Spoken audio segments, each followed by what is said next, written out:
Online reselling பற்றி தான் இப்போ உங்கள்கிட்ட பேச போகிறேன். இது வந்து மீஷோ ஆப்பு. இதில் வந்து நான் 1 இயர் கிட்ட ரீசெல்லிங் பண்ணிகிட்ருக்கேன். அதேமாதிரி உங்களுக்கும் ஆன்லைன் ரீசெல்லிங் பிஸ்னஸ் பண்ணணும் அப்படிங்கிற ஐடியா இருந்துச்சுன்னா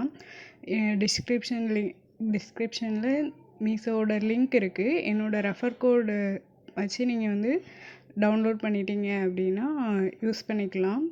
உங்களுக்கு தேவையான ப்ராடக்ட்டும் வாங்கிக்கலாம், இல்லை மற்றவங்களுக்கும் நீங்கள் ஆன்லைன் ரீசெல்லிங் பண்ணிக்கலாம். இப்போ நம்ம சேனலில் அக்டோபர் மந்த்துக்கான கிவ்அவே போயிட்டுருக்கு. அதுக்கும் நீங்கள் இதில் ரெஃபர் கோட் மூலமாக டவுன்லோட் பண்ணிங்கன்னா கிவ்அவே வின் பண்ணுறதுக்கும் வாய்ப்பு இருக்குது. ஸோ அந்த வீடியோவோட லிங்க்கும் இந்த வீடியோவுக்கு கீழே டிஸ்கிரிப்ஷனில் கொடுத்துருக்கேன். ஸோ நீங்கள் கிளிக் பண்ணி பார்த்துக்கோங்க, பார்த்துட்டு யூஸ் பண்ணுங்கள். தேங்க்யூ.